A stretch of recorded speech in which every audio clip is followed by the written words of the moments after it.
Okay students, welcome to chapter number 2 जिसको कहते हैं हम स्ट्रक्चर ऑफ एटम।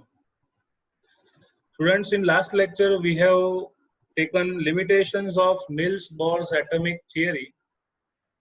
हम फिर भी संतुष्ट नहीं थे और हमें कोई और एक अच्छी थियरी की जरूरत थी। ओके, और उस थियरी के लिए बहुत साइंटिस्ट ने इन्वेंशंस किए थे। So students, now our next topic is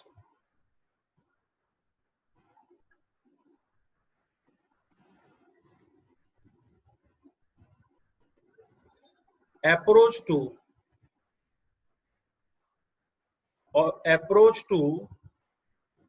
the latest model or latest atomic model of atom। Atom के लेटेस्ट मॉडल की साइड जाने का अप्रोच कहां से आया? ओके, ऐसा भी कहते हैं towards quantum mechanical model of atom. Okay, तो बच्चों शुरुआत की थी जॉन डाल्टन ने। जॉन डाल्टन ने दिया, उसको इग्नोर करके जे थॉमसन लाए, उनको इग्नोर करके रुदरफोर्ड ने एक्सपेरिमेंटल ऑब्जर्वेशन से न्यूक्लियर मॉडल दिया, फिर आए नील्स बोर, फिर लास्ट में आता है क्वांटम मैकेनिकल मॉडल या फिर atomic model, latest atomic model. तो बच्चों इस लेटेस्ट एटॉमिक मॉडल की साइड जाने के लिए आपको दो इन्वेंशंस को पढ़ना होगा।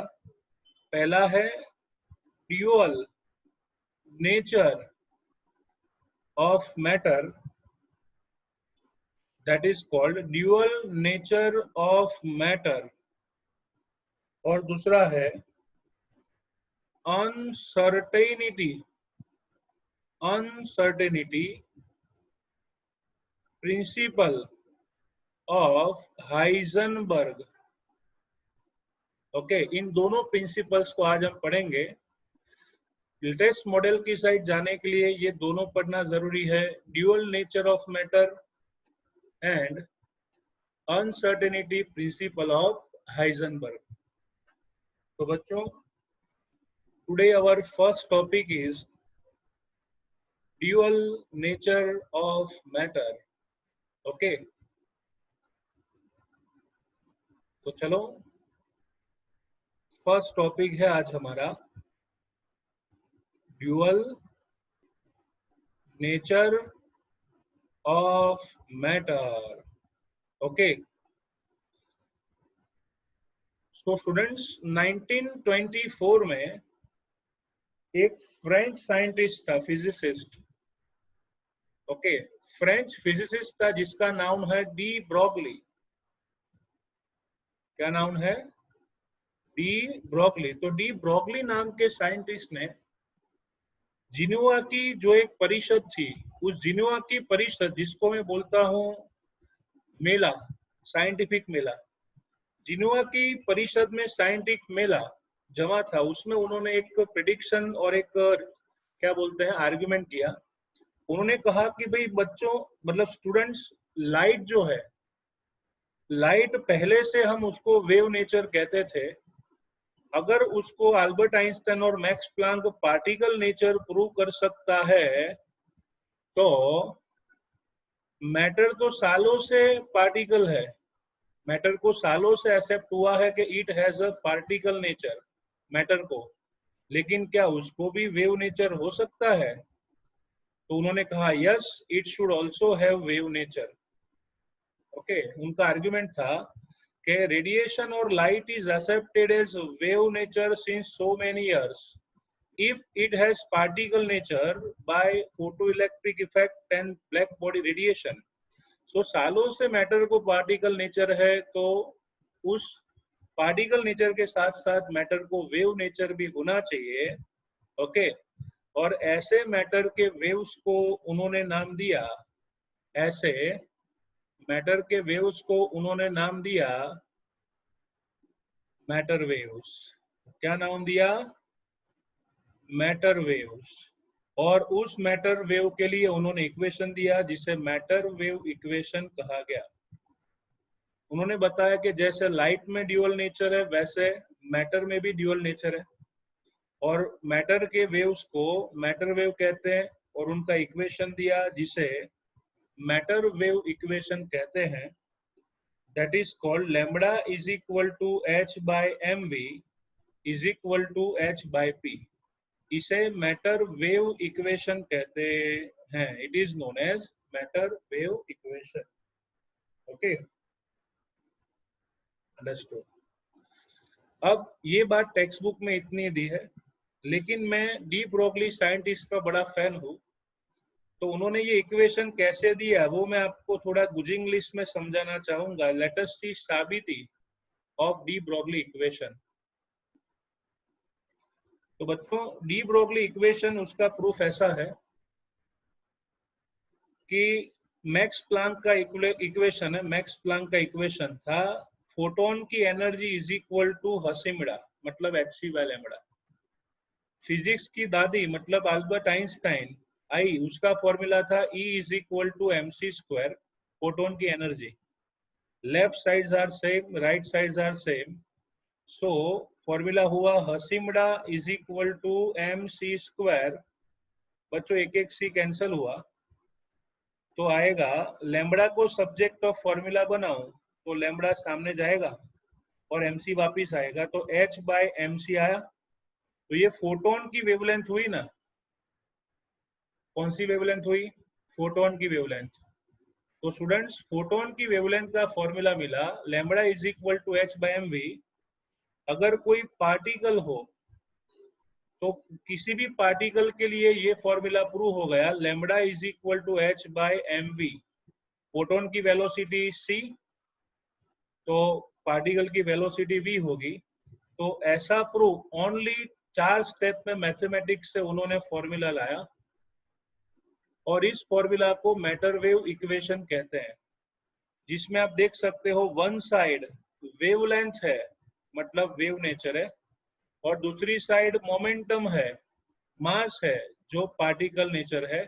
तो एक ही फॉर्मूला में दोनों नेचर पहली बार लोगों ने देखे, और इसे मैटर वेव इक्वेशन नाम दिया गया।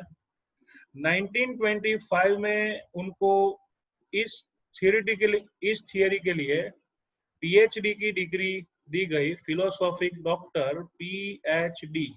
ओके, तो ये थे डी ब्रोगली। लेकिन प्रॉब्लम क्या था कि ये सिर्फ थियोरी थी, कोई प्रैक्टिकल प्रूव नहीं हुआ।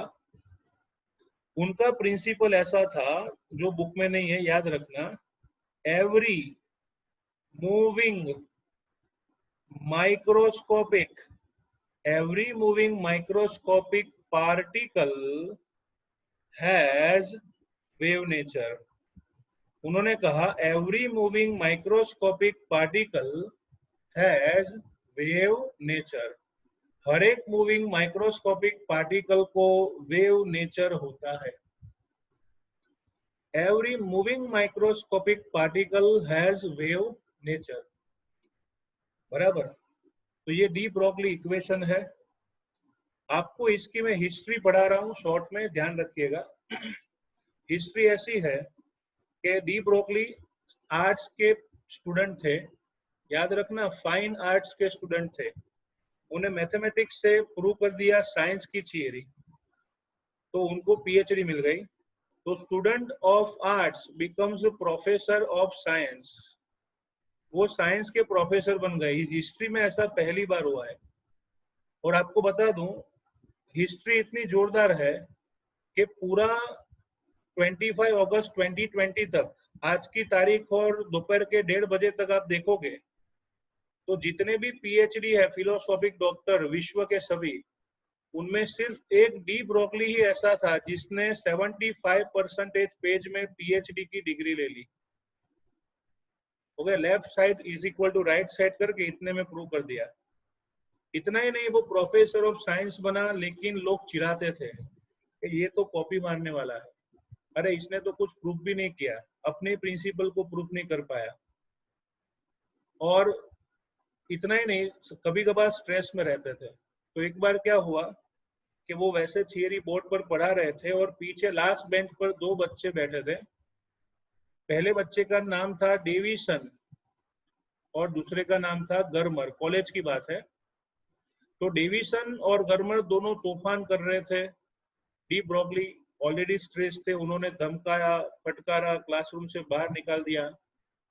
आज के बच्चे होते तो बोलते कॉलेज के कि भाई सर आप कॉलेज तक सर हो, गेट के बाहर सर नहीं हो, ध्यान रखना। लेकिन उस टाइम पर ऐसा नहीं था। उन्होंने सोचा कि यार सर क्यों इतने पगला गए हैं, क्यों इतना जल्दी गुस्सा हो जाते हैं, क्यों ऑलवेज स्ट्रेस में रहते हैं। फिर पता चला कि ये जो प्रिंसिपल उन्होंने दिया था उसे कोई प्रूव नहीं कर पाया। दोनों ने डिसाइड किया कि we will help our teacher. तो उन्होंने 1926 से प्रैक्टिकल करना स्टार्ट किया था, 25 के एंड से। फिजिक्स के लैब में जब भी टाइम मिले एक्सपेरिमेंट करते रहते थे। लेकिन एक बार क्या हुआ, एक्सपेरिमेंट करते करते लैब में है ना प्राइमस फटा, मतलब जो होता है ना केरोसिन वाला प्राइमस, वो फट गया और एक बैटरी पड़ी थी। बैटरी में से स्पार्क्स निकल रहे थे जो इलेक्ट्रॉन है। बैटरी के इलेक्ट्रॉन्स मतलब स्पार्क प्राइमस के ढक्कन से कोलाइड होके डिफ्रैक्शन दिखा। मतलब प्राइमस को कोलाइड होके स्पार्क्स का डिफ्रैक्शन देखने को मिला। और दूसरे दिन दोनों बच्चों ने इकट्ठा हुए एक एक्सपेरिमेंट कर डाला। आपको बता दूं, अगर आपको वेव नेचर प्रूव करना है किसी का भी, तो दो चीजें में से एक बतानी होगी। पहला है डिफ्रैक्शन और दूसरा है इंटरफियरेंस। Diffraction and interference. तो ये घटना को अच्छी तरह से ऑब्जर्व करके उन्होंने एक्सपेरिमेंट स्टार्ट कर दिया। उन्होंने निकल मेटल की क्रिस्टल ली, निकल मेटल, और पीछे फोटोग्राफिक प्लेट रखी जिसको हम फ्लोरोसेंट स्क्रीन कहते हैं। उन्होंने सबसे पहले एक्सरे को इंसिडेंट किया। अगर एक्सरे को इंसिडेंट करते हो तो रेडिएशन होने की वजह से उसका डिफ्रैक्शन हुआ। इसका मतलब ये हुआ कि एक्सरे को वेव नेचर है। ओके, इतना ही नहीं, इसके साथ साथ उन्होंने पार्टिकल्स लिए। उसी पथ पर उन्होंने इलेक्ट्रॉन्स का बीम, जिसको कहते हैं बीम ऑफ इलेक्ट्रॉन, उसको इंसिडेंट किया तो उनका भी डिफ्रैक्शन हुआ। अब ये जो डिफ्रैक्शन हुआ ही है, मतलब ये हुआ कि भी इलेक्ट्रॉन डिफ्रैक्शन हुआ, मतलब उसका पार्टिकल नेचर होना चाहिए। कौन सा nature? Particle nature. So electron must have particle nature. लेकिन एक बात बता दूं आपको, डिफ्रैक्शन हुआ ना, इसका मतलब तो वो वेव नेचर ऑक्यूपाई करता है। समझ लो फिर से, इलेक्ट्रॉन का डिफ्रैक्शन हुआ मतलब कौन सा नेचर? वेव। लेकिन ये तो पार्टिकल है, उसका मास है 9.11 इंटू 10⁻³ किलोग्राम। तो भैया पार्टिकल नेचर दिखा रहा है लेकिन है तो वेव नेचर। और इसीलिए प्रूव हो गया every moving microscopic particle has wave nature. समझ में आ रहा होगा कि डिफ्रैक्शन वेव प्रॉपर्टी शो करता है। इलेक्ट्रॉन का भी डिफ्रैक्शन हुआ मतलब वेव प्रॉपर्टी कंफर्म हुई। लेकिन उसको तो सालों से हम पार्टिकल कहते हैं, जिसका मास है 9.11 इंटू 10⁻³ kg। तो यही तो चाहते थे वो, पार्टिकल मोशन में हो तो उसका वेव नेचर प्रूव कर दिया। सपना था साकार। फिर गए गुरुजी के पास। गुरुजी हमने एक्सपेरिमेंट किया है, बताओ क्या किया। क्योंकि हमने प्रूव कर दिया कि पार्टिकल वेव नेचर का है। गुरुजी खुश हो गए और 1927 में वापस ये डेविसन गर्मर जो स्टूडेंट थे उनको जूनियर साइंटिस्ट पोस्ट दे दी गई। उनका 2 साल का स्टडी स्किप किया गया। इसके साथ साथ डबल पीएचडी के साथ ये जो साइंटिस्ट था डी ब्रॉगली, उसको सम्मान दिया गया। ये पूरी हिस्ट्री है। स्टूडेंट एंड टीचर, उसके बीच में कैसा रिलेशन होना चाहिए, उसके लिए ये मेरे हिसाब से बहुत बड़ा एग्जाम्पल है। तो this is particle nature and wave nature.